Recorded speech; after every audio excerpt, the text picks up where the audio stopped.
Hello friends, my name is Amit और आज हमारे सेशन का दूसरा दिन है। हम लोग स्टार्ट करने वाले हैं पावर इलेक्ट्रॉनिक्स से। सो स्टार्ट करते हैं डायरेक्ट फार्मूला से। जो फर्स्ट फार्मूला है जो बहुत इंपॉर्टेंट है, या फिर फार्मूला से पहले मैं आपको ये बता देता हूँ कि क्या क्या टॉपिक्स हम लोग इसमें पढ़ने वाले हैं। जो सबसे पहले है आता है हमारा रेक्टिफायर। पावर इलेक्ट्रॉनिक्स में तीन सबसे इम्पॉर्टेंट जो चैप्टर्स हैं वो उसमें से पहला है rectifier, second one is chopper, third one is inverter. ठीक है, तो ये तीन टॉपिक हम लोग देखने वाले हैं, इसके फॉर्मूलाज देखने वाले हैं। बट उससे पहले, रेक्टिफायर से पहले, एक जो बहुत छोटा सा टॉपिक है बट बहुत इंपॉर्टेंट है क्योंकि इससे क्वेश्चंस काफ़ी ज़्यादा आए हैं पिछले साल भी। हम लोग वहाँ से स्टार्ट करेंगे। तो वो एक्चुअली में टॉपिक है characteristics of power electronic devices. ठीक है, हम लोग यहाँ से स्टार्ट करेंगे। कुछ आई थिंक 7 से 8 फार्मूलाज हैं। एक बार वो कर लेते हैं, उसके बाद फिर हम लोग आगे बढ़ते हैं। ठीक है, जो सबसे पहला फॉर्मूला आ रहा है, अपने अपने नोटबुक निकाल लो। मैं जो भी चीज़ लिखवा रहा हूँ प्लीज़ नोट इट डाउन और हर दिन उसको रिवाइज करना है हमें बस।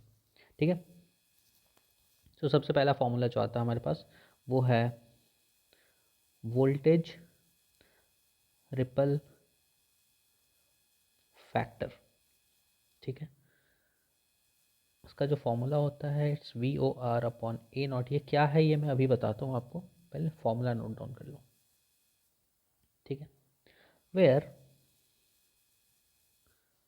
VOR is equals to input RMS voltage and A0 is equals to desired output in DC।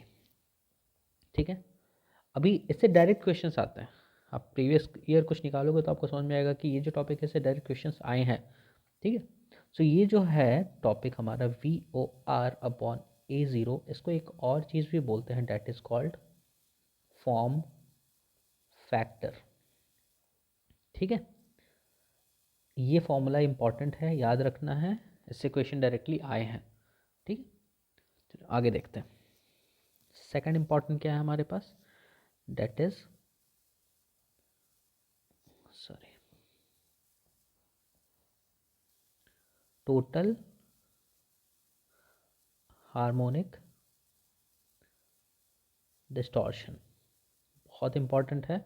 Inverter में जाएंगे तो इसका डायरेक्ट फार्मूला है, रेक्टिफायर में भी डायरेक्ट फार्मूला है, बट जो सबसे बेसिक फार्मूला है वो देख लेते हैं हम लोग। 1/G² -1 √। ठीक है, वेयर जो G है that is called distribution factor. ठीक है, जी जो होता है that is called distribution factor. ये फॉर्मूला बहुत इंपॉर्टेंट है, ये आपको आगे भी देखने को मिलेगा बार बार। ठीक है, इसके बाद जो बहुत इंपॉर्टेंट जो एक टॉपिक आता है वो है हमारा characteristics of power electronic devices.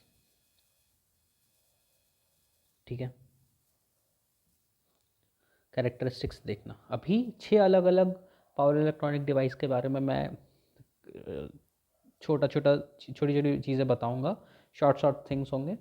ठीक है, आपको बस वो नोट डाउन करना है, उसे याद रखना है। ठीक है, सबसे पहले इंपॉर्टेंट है हमारे पास क्या आता है, डायोड। 3 अलग अलग कंडीशंस देखेंगे हम लोग। Then second one is SCR, third one is, जैसे लिख रहा हूँ वैसे ही लिख लो। ओके, डायोड का सिंबल कैसा होता है, SCR। ठीक है, now GTO।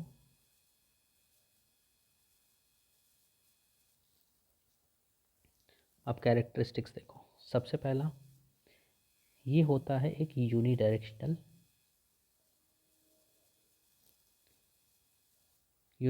Device. Second, it is uncontrollable या फिर uncontrolled device. And third one is it is unipolar.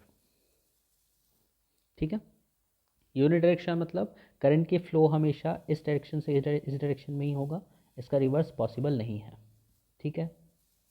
Second one, uncontrol कहने का मतलब, देखो जब भी हम लोग पावर इलेक्ट्रॉनिक्स पढ़ते हैं तो जब भी कंट्रोल और अनकंट्रोल का डिफरेंस आता है वो सिर्फ इतनी जगह आता है कि अल्फ़ा की वैल्यू क्या है। अब अल्फ़ा क्या होता है, अल्फ़ा को हम लोग कहते हैं फायरिंग एंगल। ये सब मैं ऐसे रेक्टिफायर में जाऊंगा तो और डिटेल में बताऊंगा, अभी बस इन शॉर्ट बता दे रहा हूँ, ठीक है। ओके, सो डायोड में हम लोगों ने देखा ये तीन इंपॉर्टेंट प्रॉपर्टीज़। फिर आते हैं एस में, सेम यही प्रॉपर्टीज़ यहाँ पे क्या होती है, ये भी यूनिडायरेक्शनल है, ठीक है। ये सेमी कंट्रोल्ड है एंड इट इज़ बायपोलर। मैं बायपोलर अभी बताता हूँ क्या होता है। जीटीओ के बारे में आते हैं हम लोग, देखते हैं। It is unidirectional again, it is fully controlled, it is bipolar, ठीक है। अभी एक जो छोटा सा चीज़ है वो यहाँ देख लो, एक होता है सेफ ऑपरेटिंग एरिया बोला जाता है, ठीक है। ये बस अगर डायग्राम भी याद रखोगे तो इनफ है, ठीक है, सेफ ऑपरेटिंग एरिया का। This is I, this is V, this is I, this is V, this is called safe operating area. अभी देखो, जो यूनिपोलर और बायपोलर है इसका मतलब क्या होता है कि क्या कोई एक ऐसा डिवाइस है जो दोनों साइड के पोलैरिटी को ब्लॉक कर सके, है ना। फॉर एग्जांपल मैं यहीं दिखा देता हूँ। फॉर एग्जांपल ये हमारा डायोड है, ये प्लस माइनस, करंट यहाँ से यहाँ जा रहा है या वोल्टेज यहाँ से यहाँ जा रहा है, तो क्या वो उसको ब्लॉक कर सकता है या फिर इसका रिवर्स पॉसिबल है। तो हम लोग देखते हैं कि जब भी वोल्टेज की वैल्यू यहाँ से यहाँ जा रही होगी ना, तो ये इसको ब्लॉक कर देगा। क्यों? क्योंकि ये यूनिडायरेक्शनल डिवाइस है, ठीक है। बट एस में ऐसा नहीं होता। एस में हम लोग उसको दोनों लाइन से कंट्रोल कर सकते हैं। That is why it is called bipolar and diode is unipolar device, ठीक है। अच्छा, आगे और भी हैं हमारे पास। आई नो वीडियो को बहुत ज़्यादा लेंदी नहीं करना है मुझे, तो मैं बहुत जल्दी जल्दी करवा दे रहा हूँ। Triac, then transistors, then MOSFET.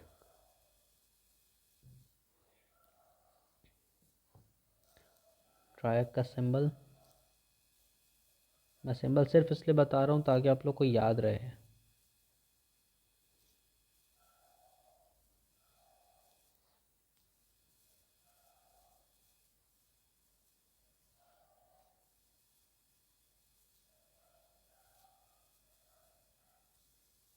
इसके साथ एक डायोड होता है, that is called MOSFET, okay. अब सेम ये हमारा क्या होता है, this is by directional,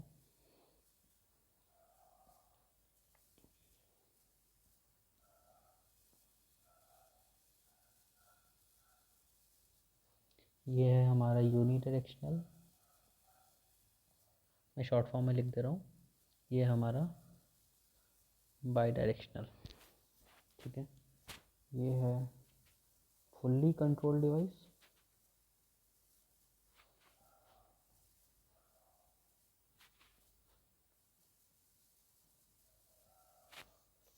this is again fully controlled, this is also fully controlled, ठीक है। लास्ट है this is bipolar, this is unipolar, this is unipolar. अब देखो, अगर ये अगर 6 चीज़ें आपको याद है, अगर आप याद करते हो और प्रीवियस ईयर क्वेश्चन देखते हो तो आपको देखने को मिलेगा कि बहुत सारे क्वेश्चंस इस टॉपिक से ऑलरेडी आ चुके हैं। अभी मैं क्या करूँगा, वीडियो के एंड में एक आपको क्वेश्चन का सेट दे दूंगा इस पर्टिकुलर टॉपिक से रिलेटेड, आपको उसको ट्राई करना है और कमेंट सेक्शन में मुझे आंसर्स देने हैं, ठीक है। मैं पिन कमेंट करके आंसर सारे दे दूंगा बट आपके आंसर आने के बाद, ठीक है। ओके, ये है एक छोटा सा लास्ट टॉपिक बच रहा है, इसके बाद हम लोग रेक्टिफायर स्टार्ट करेंगे। देखो, जो छोटा सा टॉपिक है वो है एक्चुअली में डायोड एलसी सर्किट। अभी इस पर्टिकुलर टॉपिक पे हम लोग देखते हैं सिर्फ सोर्स फ्री नेटवर्क है तो कैसा वोल्टेज और करंट का इक्वेशन बनता है, या फिर ज़ीरो इनिशियल कंडीशन है तो कैसा वोल्टेज और करंट का इक्वेशन बनता है। ये अभी इससे भी मैं पॉइंट्स बता दूंगा कहाँ से क्वेश्चंस आते हैं, ठीक है। सो सबसे पहले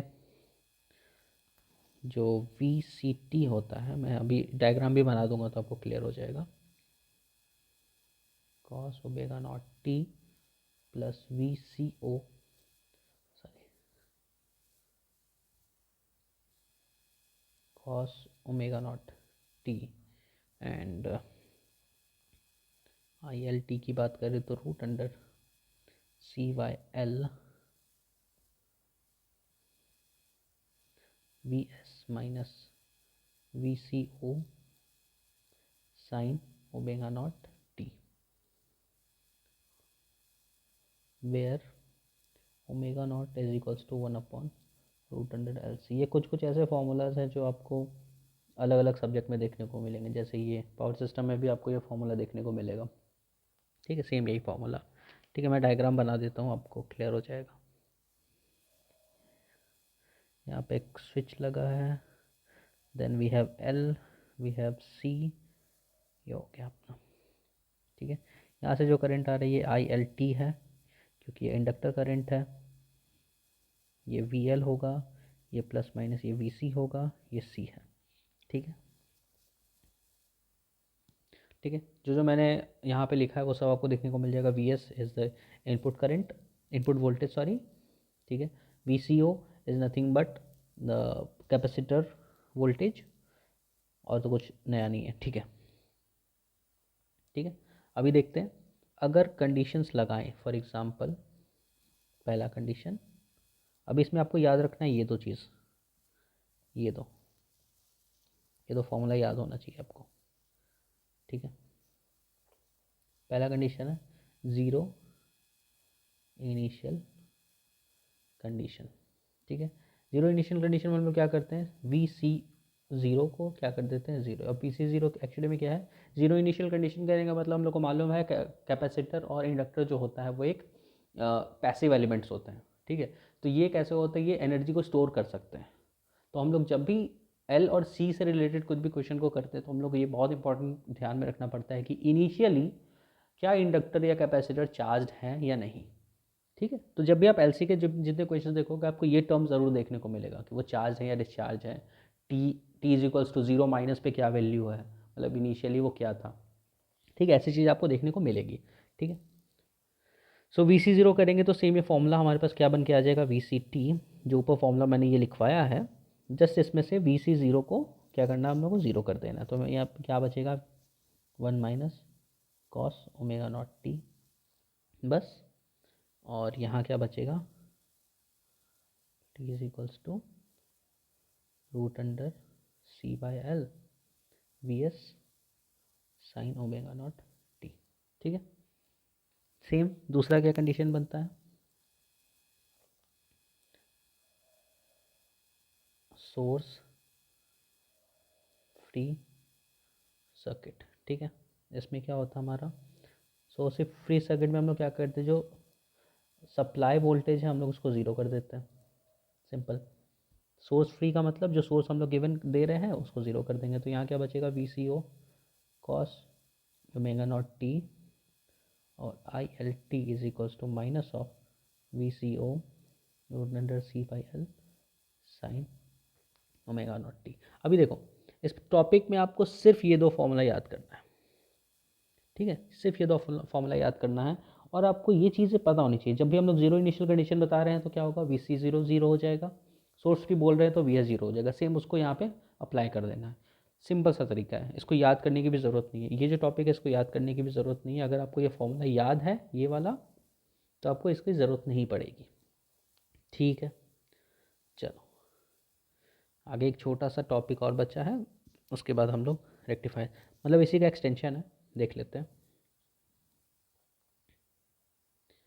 देखो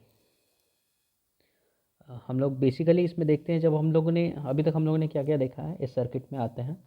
हमने देख लिया ये वी सी की वैल्यू को देख लिया, हम लोगों ने आई एल को देख लिया। अब हम लोग इस जो वी एल है इसके बारे में देखते हैं, ये कैसे चेंज होगा, ये क्या वैल्यू देगा हमें। ठीक है, तो क्या होगा वी एल टी अगर बात करते हैं तो ये हो जाएगा तुमको L D I by D T, या फिर simple V S cos omega naught T. अब ये एक याद कर लो, ठीक है, अब ये याद कर लो क्योंकि क्वेश्चन जो भी मैं लिखवाने वाला हूँ वहाँ से आते हैं। ठीक है, क्वेश्चन डायरेक्टली पूछा जाता है ऐसे कंडीशन में जब वी एल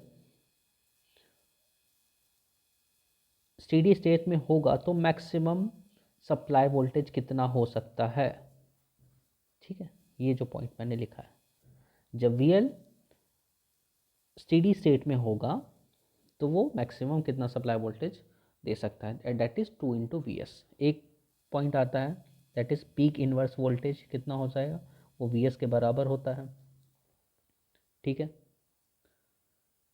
और जब हम लोग ये जो टॉपिक है ये हमारा, ये हम लोग कंसिडर किया है विदाउट इनिशियल कंडीशन। ठीक है, अभी हम लोग देख लेते हैं विथ इनिशियल कंडीशन में क्या होगा।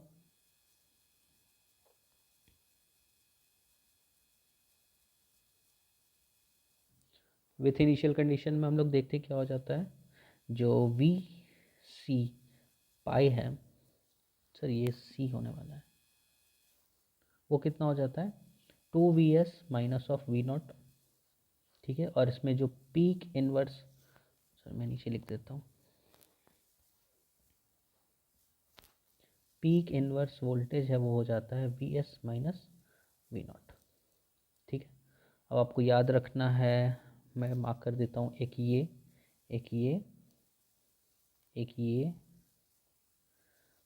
ये जो ऊपर वाला फॉर्मूला ये है, और ये कंडीशन ये जो मैंने लिखवाया है ना कैरेक्टरिस्टिक्स, ये बहुत इंपॉर्टेंट है, ये आपको आना ही चाहिए। ठीक है, इस पर्टिकुलर से आप उम्मीद कर सकते हो 1 से 2 नंबर का क्वेश्चन आ सकता है।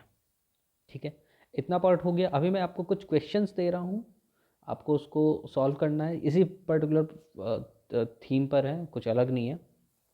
उसके फिर आपको अपलोड करना है, कमेंट सेक्शन में डालना है। ठीक है, एक